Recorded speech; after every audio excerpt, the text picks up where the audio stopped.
Okay, so I'm done for here, really. The base plate is actually glued to the pickup. There's no screws holding it in place. And it's all shades of weird. I think, going to be able to save this bit. I'm going to save the cover and I'm going to put a new pickup inside.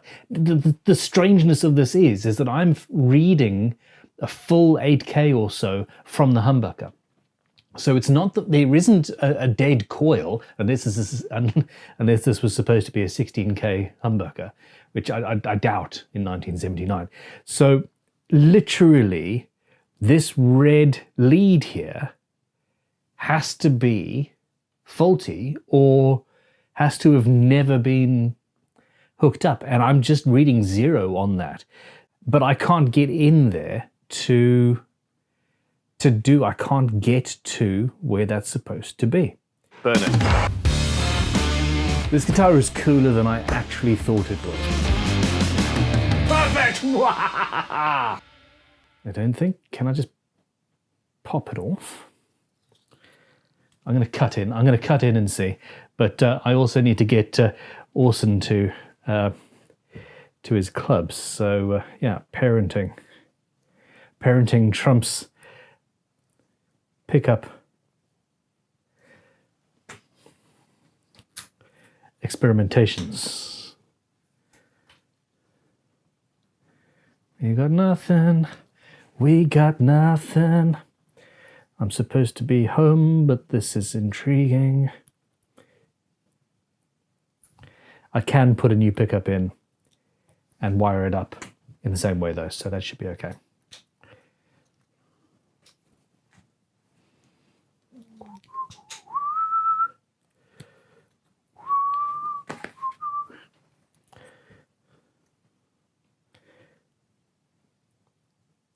This is turning into a weird video.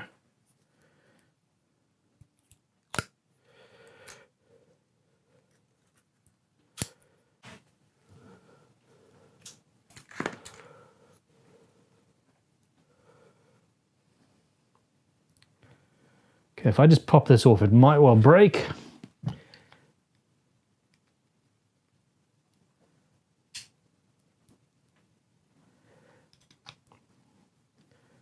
Or it might not.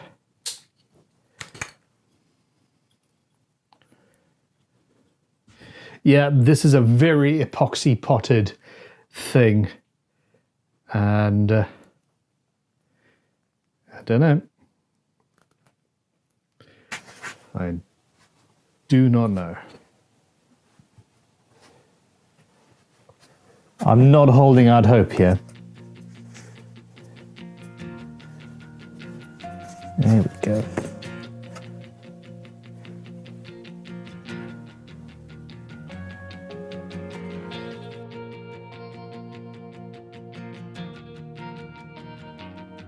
There is nothing wrong with that.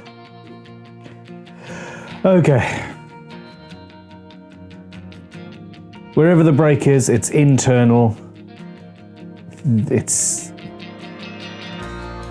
just is what it is.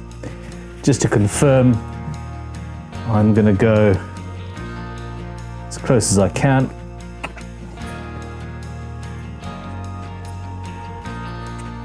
I suspect that this pickup never really did work properly.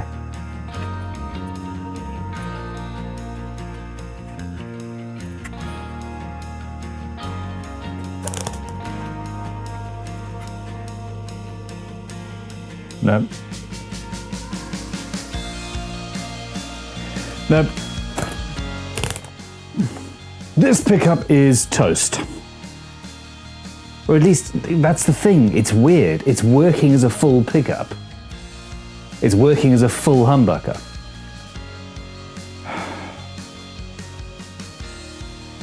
It's so weird. I don't know. Anyhow, it's not a problem. At this point, I need to do many things. First of all, pause my music. Okay, I need to take a standard pickup that has a coil tap. I need to make it work with this. Now, there's several things that have to be done with that. First of all, I need to put this cover on, and I need to use these beautiful, gorgeous, strange inserts. I love that. This thing, I had a guitar a long time ago that, what was it? The gentleman used to worked in the factory that made Heinz baked beans or something like that. And the chute that the beans ran down when they were still hard wore away over time. So you've always been eating tiny little parts of that stainless steel sheet. But anyway, what it ended up looking like was a stainless steel sheet full of rippling water. And he had the engineers department, when that was taken out, cut it into, I think, trapezoidal inlays that I then had to put into a guitar. And that is what this thing reminds me of. I like it. I like it a lot. So this needs to go in the pickup. On the new pickup, I'll need to use this cover, and then just for added complexity, we have to add this base plate onto it, because I want to keep the original pickup surround and the 4 screws rather than the more traditional 2 that we use nowadays, because it all needs to work. And finally, the pickup also actually needs to be around about the same sort of strength. So, yeah. Let's see.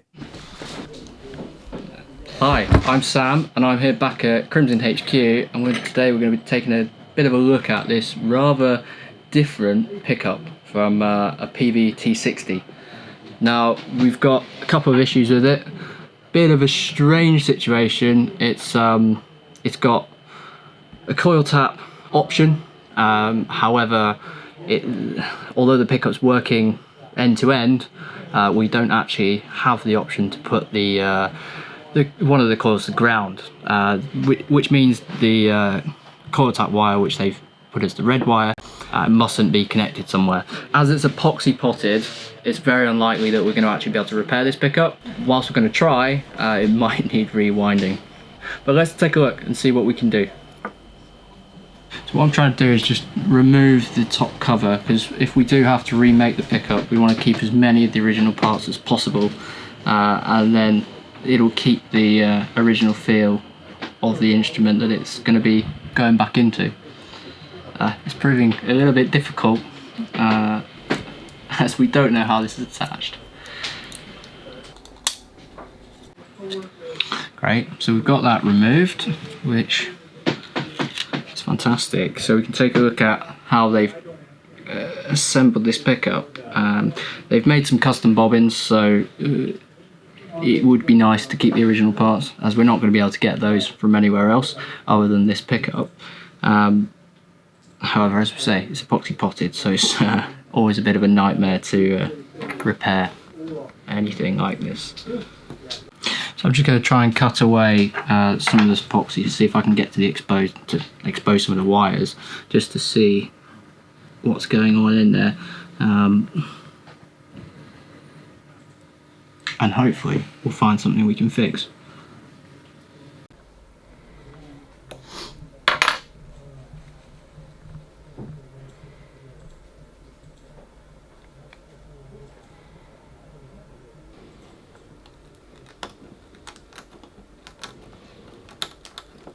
It's about something for every job on these Leathermans.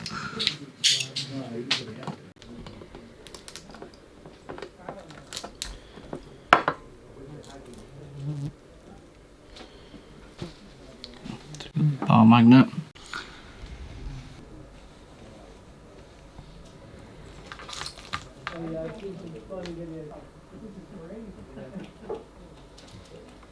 Just going to check it a few times to make sure that we haven't damaged the pickup.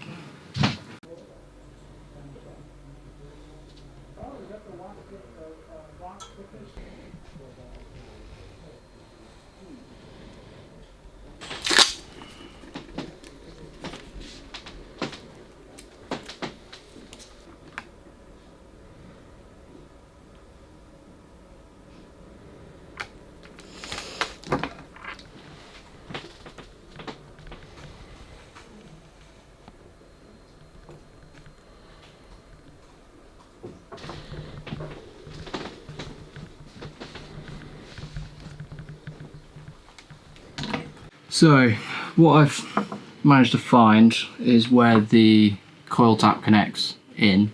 That joint wasn't soldered correctly, so it's likely to actually have happened out of the factory. Now it's a bit of a weird design, so I've now got a bit of more repairing to do, but I have actually got the pickup able to be split and also work in full mode. So I know where the connections are. I just need to now do a little bit more digging to secure them, and then we might actually have repaired this pickup, which would be lovely if we have.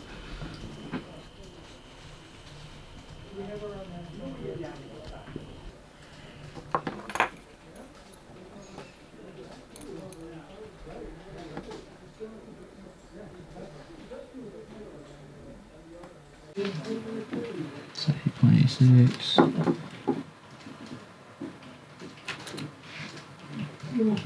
4.5. 1. Yeah, there we go. Cool. That's just proof. Yeah. That is a coil. That is a coil. That and that need to connect.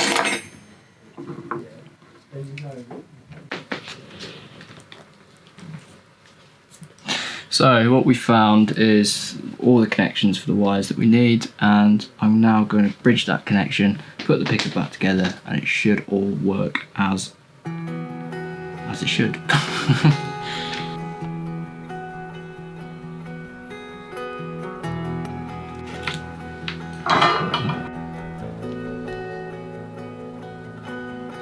All good.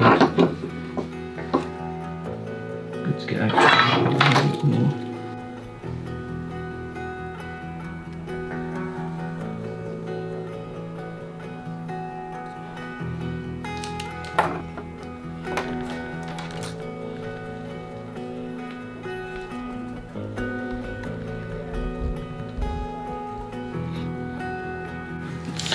Amazing. There's no screws holding anything together, which is quite interesting. Okay, alright.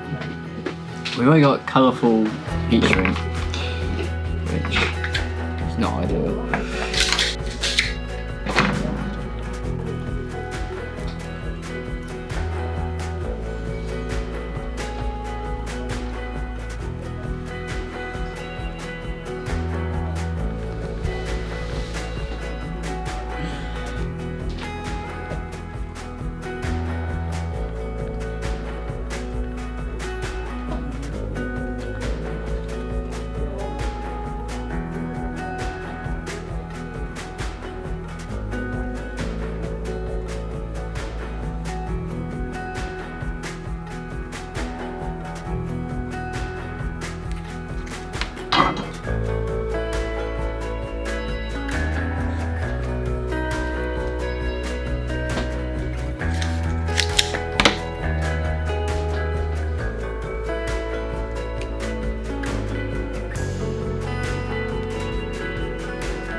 It's all repaired.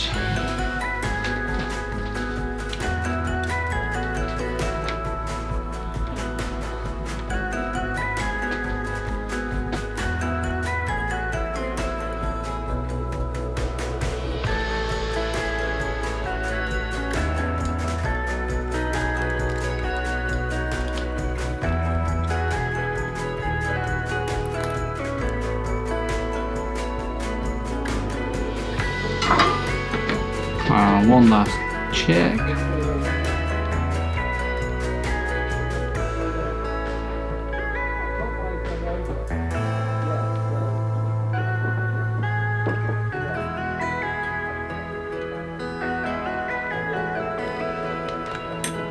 Fantastic.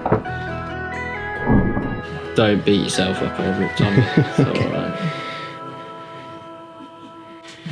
So that all went a bit better than expected. Instead of having to wind a whole new pickup, whilst that's fun, it's not as good as keeping the original.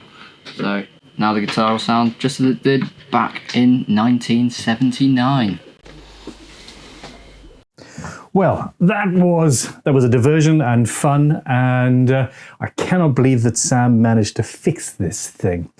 And he's of the same opinion as me that feature on this particular guitar probably didn't work when it left the factory. Having that wire broken all the way up in there, it's yeah, it's a pity. So 41 years later, we've managed to make a repair. Anyway, on we go. I'm going to put this guitar together and we're going to, yeah, be done and dusted. This was supposed to be a very quick, very straightforward, absolutely chilled out, cool video. It's had surprises and twists and turns, and yeah, through that all, I still love the guitar. Even the weight was fine. This isn't going to be the last one you see. I wonder if I could find a T-40.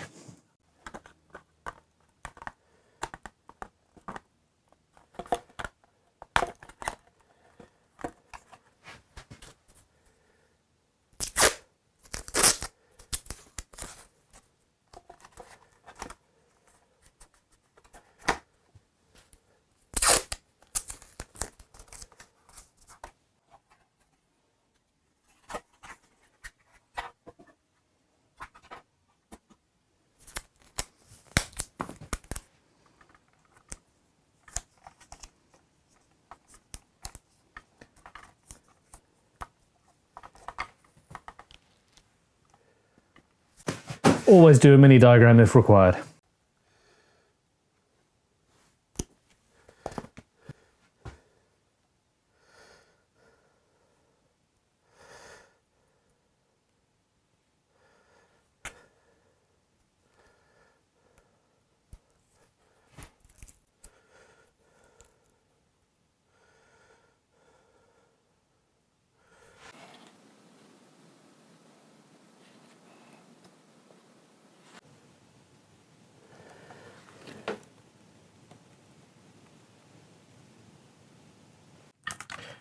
Okay, I think we got it. Let's just test.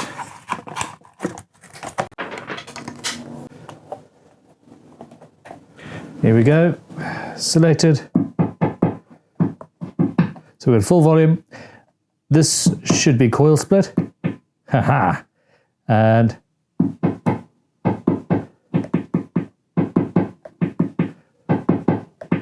perfection. So we've only got one coil when the tone is up on full, and then at about 7 we've got full humbucker, and then it's just a tone control.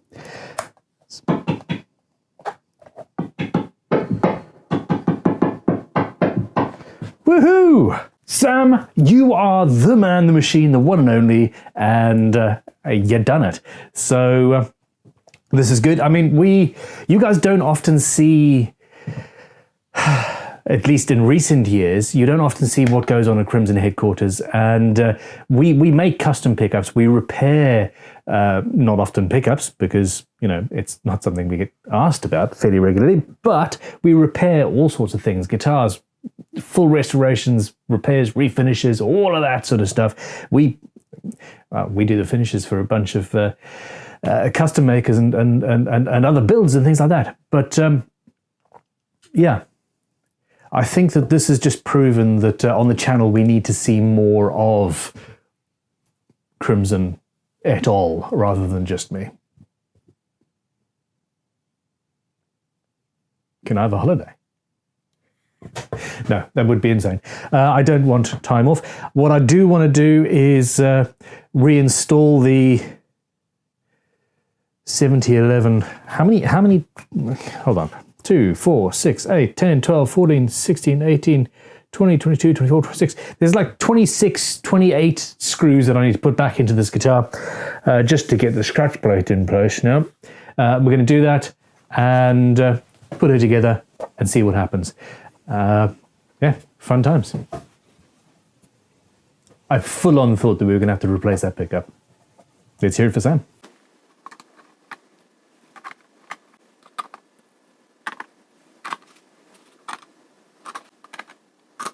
Overkill.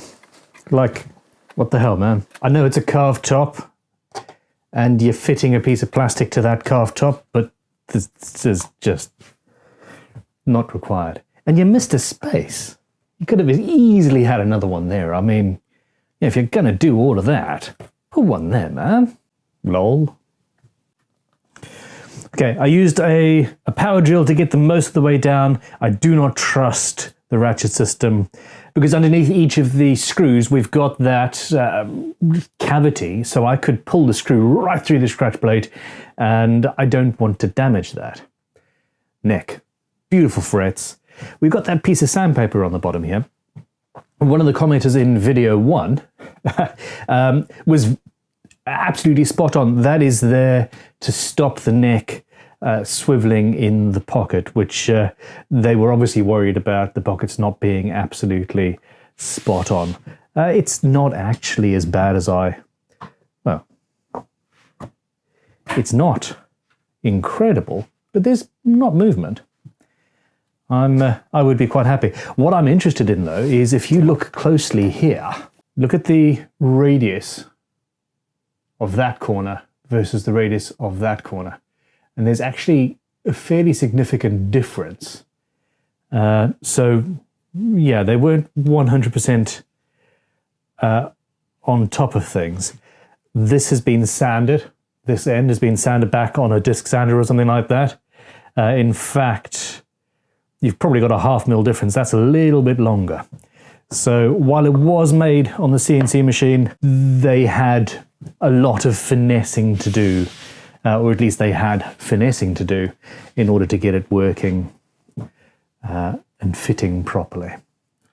The end result, though, is still an incredibly cool guitar.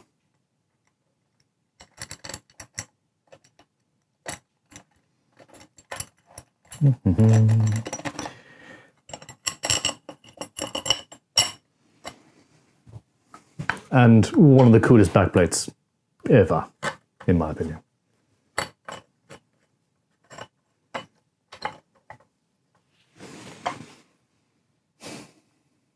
Yeah. All said and done, I like it.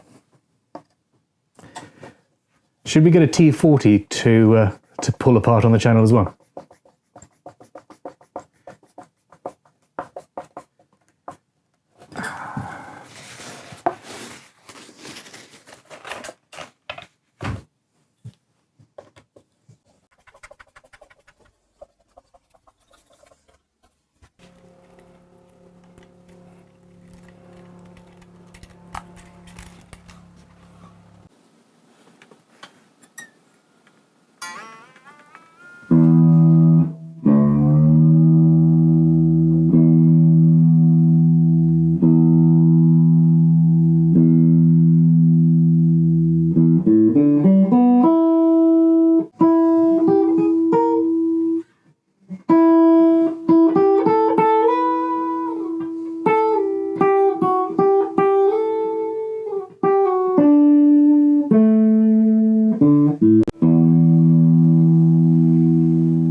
Okay, and in the middle, we got out of phase.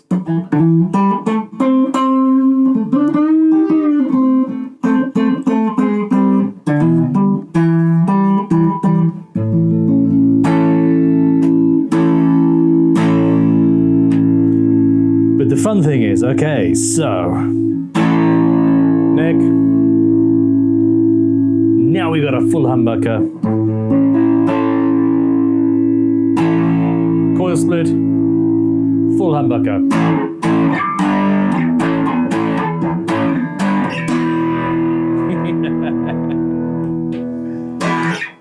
And then the bridge that was broken, the bridge pickup that was broken. This here, coil split sound, humbucker sound.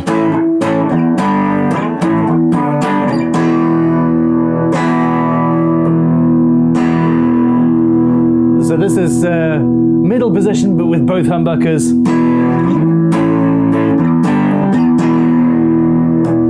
And then coil out of phase.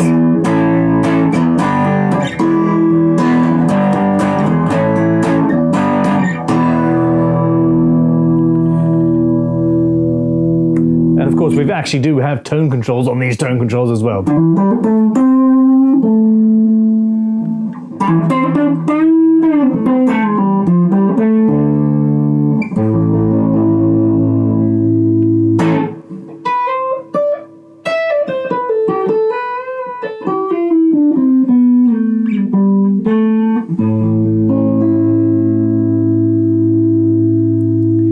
I do like the humbucker sound more than I like the coil split sound, which is only right and just, of course. Argue me in the comments. But this is a very versatile guitar. I like it very, very much. And it's got all sorts of little interesting surprises. Yes, it was the first guitar fully CNC made, but they did things differently. They decided for some reason they wanted to make the neck out of a single piece of wood that they then, well, not a single piece of wood, but a single type of wood. They split it down the middle. They installed the truss rod from the sides and then closed the neck up around the truss rod rather than doing anything else. The funny thing about that, and I say funny, is that the truss rod was one of those old aluminium U-channel truss rods. And it's just, there's no reason to do that. You've still got a joint. You've still got a joint in the middle. They just would have had a joint at the fretboard. It's not, yes, it's clever, but there's no real reason to make a guitar like that. I like the tuners, I like the hit, I love the headstock shape. I don't particularly like the weight, but it's got carves, it's got curves, it's very comfortable. The through-body stringing is cool. I really, really like that neck plate. And even though it's upside down to me as a player, I kind of personally want to be able to read. You know what I mean? You look down, you read it. It's you ever knit something weird? That was a funny joke in my mind, but obviously wasn't. Now, full setup, label crown polish. The frets are absolutely amazing and will stay so for a long time. The bridge is cool. I love the wiring. I think that it's so much cooler than just having a switch that toggles between coil tapped and not. Is it a little bit fiddly? It would be perfect if those tone controls had a little center detent or a little detent at about 7 to tell you where the humbucker comes in. But, you know, you can hear it.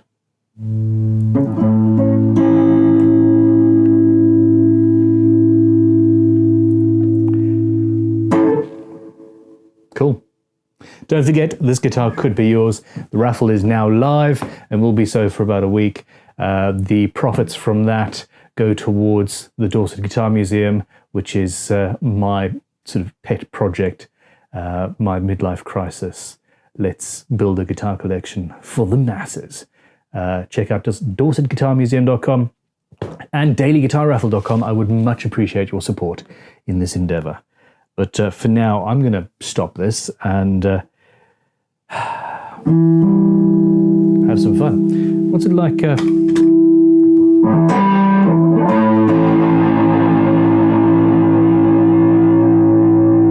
Out of tune is what it is, but hey.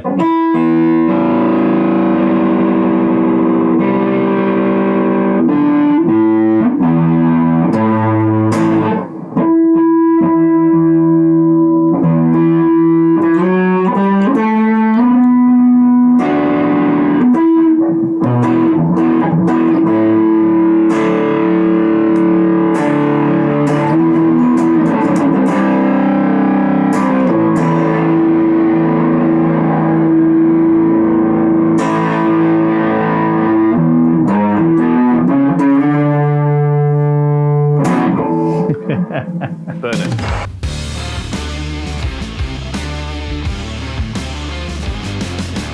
Perfect!